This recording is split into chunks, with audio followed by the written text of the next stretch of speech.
Okay, guys, we are back here with the 64 GTO again, and we're building up the front suspension.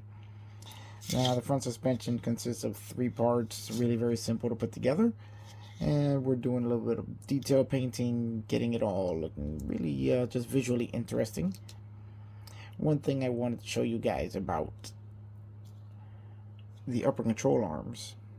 Now, the upper control arms are keyed to go in left and right. There is a left and right control arm. And if you look, can you focus in on that? You'll notice that the pegs for the control arms, one is larger than the other because they're keyed to go into the chassis. Let me see if we can see that there. Right there. So you really have to go out of your way to get that wrong. But I just want to let you guys know that it's mechanically keyed so that they can only go in one way. So we're going to mount the control arm, the upper control arms here. They really are a nice setup. Just take a little bit of super glue.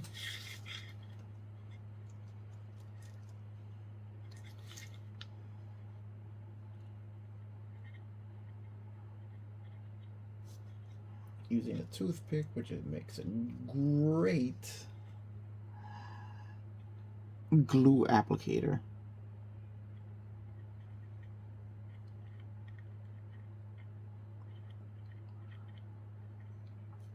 And we're just going to fill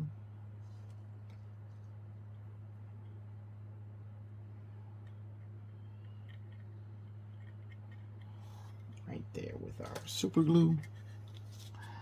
And then we're going to take our control arms, and it gets a little tricky because it's a tight spot to put them in, but not too bad.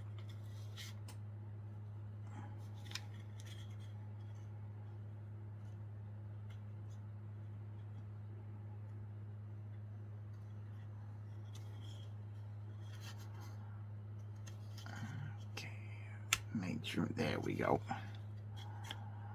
And there we go, we have our upper control arms installed in the chassis. Really easy peasy. Now, one thing you may note, I'm very happy with the way this turned out, that the upper control arms, the sheen on the semi-gloss black is a bit different than what's on the subframe. I kind of like that because it adds a little contrast to it so that they stand out a little bit more. Now, the semi-gloss black was airbrushed using Tamiya semi-gloss black from a bottle, while this was from the Tamiya semi-gloss black from a rattle can. So it really is nice when you have that kind of contrast. I just think it makes it much more interesting to look at. Now, I'm right in the middle of painting the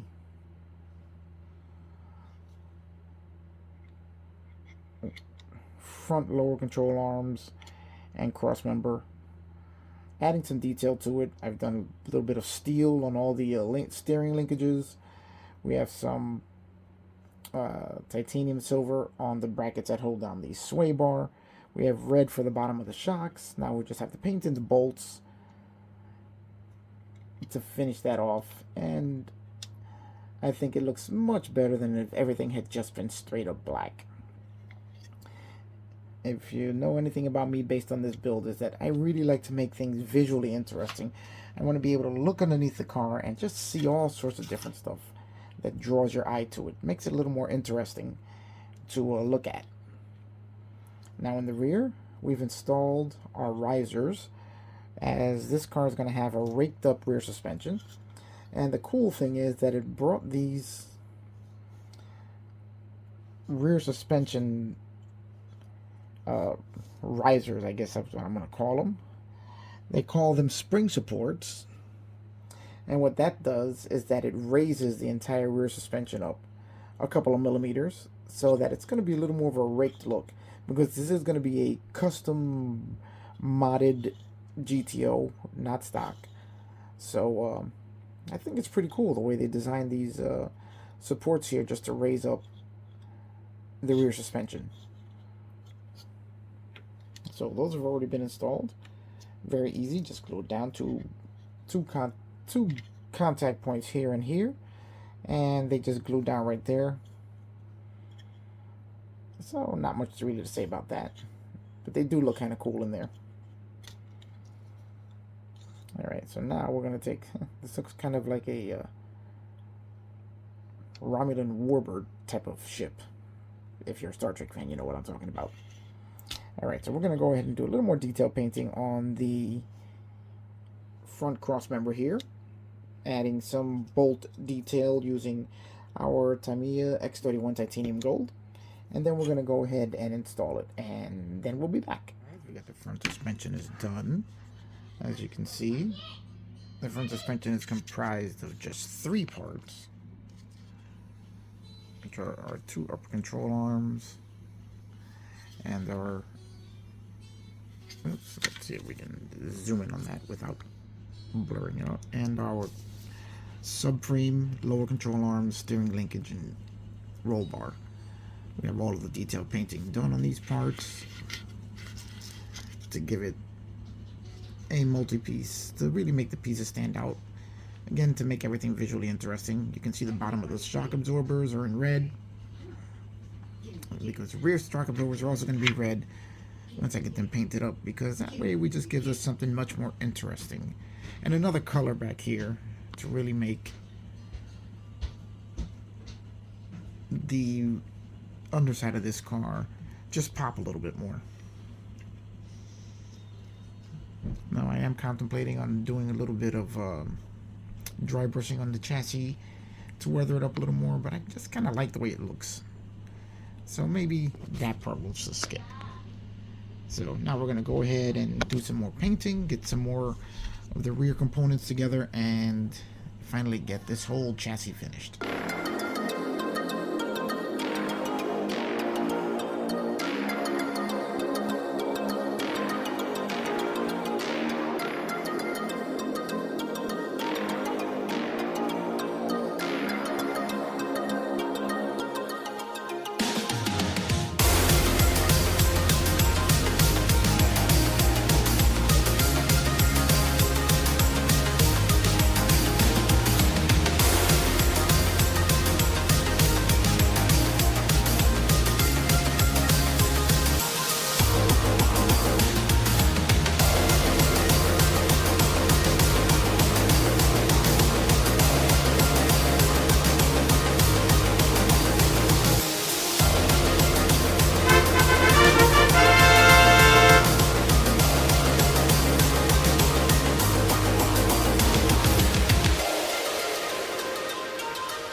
We're busy putting together the rear suspension on the 64 GTO because we're trying to get the chassis caught up to where the Camaro is. And I just spotted something which I think is very interesting. If you haven't built this kit, then it's something you're going to want to know about. If you have, you probably already do know. Let's put a little light on the subject here. I'm installing the rear shocks, which I've just finished painting up. Right in front of the springs there that I also got just painted up. And I'm noticing something. If you're building the custom hot rodded version of this kit, it's going to raise the rear suspension. And to give you that raked look where you have the bigger, wider tires in the rear and the front end is and rear end is sitting higher than the front. Now, one thing I've noticed is in the instructions, which I am going to put right here on the screen, they tell you to use part number, what is that part number? Part number 15, which is the standard rear shocks. Now, the only issue with that is that part number 15 is for the stock suspension. Now, I'm looking on the instructions, and nowhere does it say anything about using parts number 83 and 77, which just happen to be longer shocks. Now, if you take a look here, you can see the, let's set them even, right there. You can see part number 15 next to part number 77. And you can see how much longer part number 15 is than 77. And that's going to help the shock actually reach the floor pan of the model. Now, another issue with mounting this shock is, if we look at the floor pan, you see these two indentations in the floor pan? That is where the stock shock is supposed to locate, on the bottom of the, when you have the stock rear end on it and it's sitting quite a bit lower. The longer shocks, which do reach the floor pan from the axle, don't reach that indented mark, so they're just going to kind of have to sit on the floor pan. And I did not realize this earlier, or I would have built some sort of a mounting bracket or something for them, which I'm not going to do that now because everything's already painted up, and it's not something you're really going to see when the model's sitting anyway. But just for you guys who are looking to build this kit, you're going to have to look out for that on the, well, during the build. As the lower part of the, you're going to need the longer shock, and the lower shock mount, or the shock mount on the floor pan, is not going to reach the intended location. So you can either build your own little shock mount there, which would be pretty easy to do, or you can just do what I do and just lay it in there and pretend it's in there. There you go. Otherwise, mounting the shock is pretty easy. There's a small peg on the end of the axle where you mount the shock, and then you just lay it right into the floor pan. Alright guys, just thought I'd let you know about that. And we're going to keep going with this build.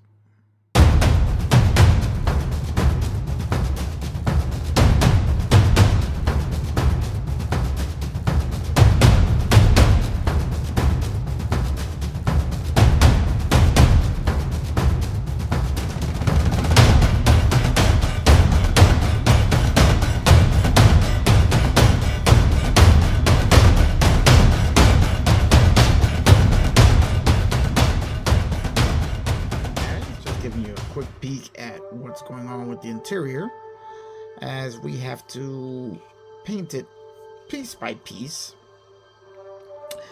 as every time I paint one portion of it I have to wait for it to dry, because painting the rest of it, the tape that I'm using to mask everything off will overlap with the part I just painted, which means that I have to alternate between one side and the other as I paint it, wait for that to dry and cure before I continue.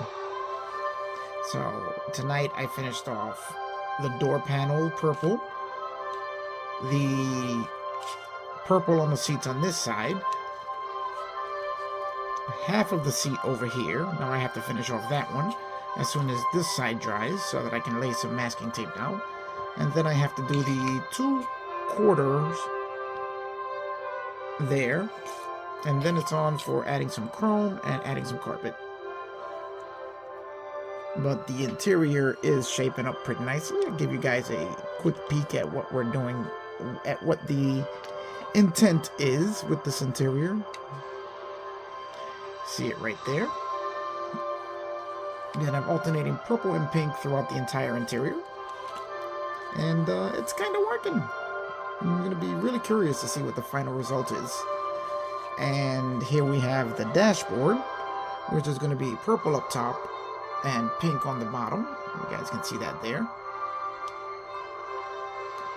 Now I've had to do all this brush painted, which I'm not really fond of because I don't like brush strokes in my work. But this is actually coming out pretty good. You can see a couple bit of the brush strokes in the dash, but that's going to be dulled out when I use some semi-gloss on it to kill the shine on it. So hopefully that won't be too noticeable inside the car. And the brush stroke seems to have leveled out pretty nicely on the interior panel, so you can't even really see the brush strokes. I'm happy with the way it's coming out. I don't usually do this much large painting with a brush, but it's actually working out pretty nicely. So we're going to keep going with this and continue with our pink and purple interior.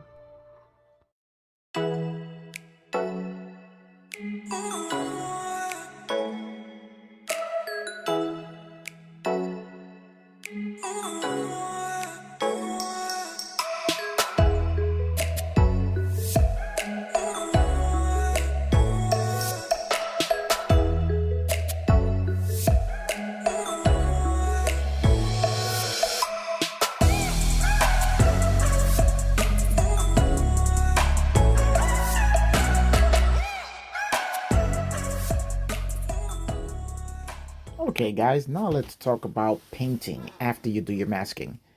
I've found one little process that I've used quite often that prevents anything from bleeding underneath the tape, or really greatly reduces the chance of paint bleeding in underneath the tape. What I like to do is, once I put a good amount of paint on the brush, I wipe the excess off on the tape itself, and then I use what remains on the brush almost to like a dry brushing effect, going from the tape onto the surface you want to paint, not the other way around. And I found that that small amount of paint will cause almost like a seal around the edge of the tape, which will prevent any paint from bleeding in underneath once you let that dry a little bit. So this is exactly what I'm doing here. Is I take the excess off, and then with a very small amount of paint on the brush, I just go over the edge of the part from the tape onto the part, and that keeps any of the paint from flowing back in and under the tape, because since you're applying such a light coat of paint, there's not enough to soak through and get in under the tape, and once it dries, it creates a great seal that prevents anything from going underneath. I found that this really works for me, and hopefully this tip will help some of you guys out. So let's just keep on going with our painting here.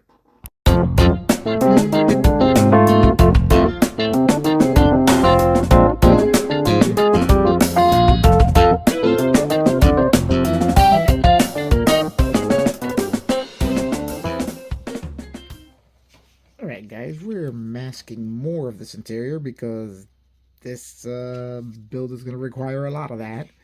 And what I wanted to talk about was a little bit of my masking technique.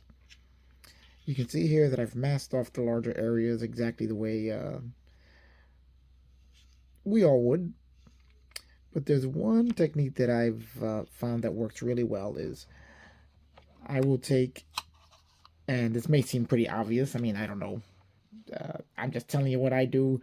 You guys may already know this, and it's kind of just rehashing something that everybody knows, but for new modelers, this may be helpful. What I like to do is I take a strip of the tape and I cut it into very small sections, because there are going to be lots of areas where you have to go into uh, little tiny corners and crevices. So these small pieces, in conjunction with the large pieces, would allow you to mask off many smaller areas and weird contours than you will just using the larger piece of tape, which would allow you to make more, want to say, mask off more complicated shapes. Also, you may want to keep quite a few different diameters of tape here. As I have my Tamiya tapes, I've got the 2mm, the 1mm, 2mm, 3mm wide tape, along with the 6mm wide, which I'm using right now for this particular part of the build. I also have the 10mm and 8mm wide. Having a wide variety of tape will really make your masking jobs go a lot easier and smoother. So I'm going to continue masking this and put a little paint on it, and then we'll be back. Alright guys, and here we have the interior cabin fully painted up.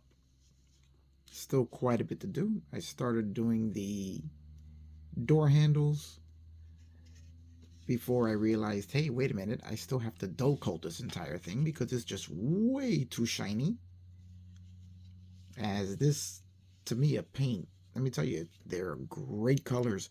This is their X16 purple, and it does have a really, really high shine to it.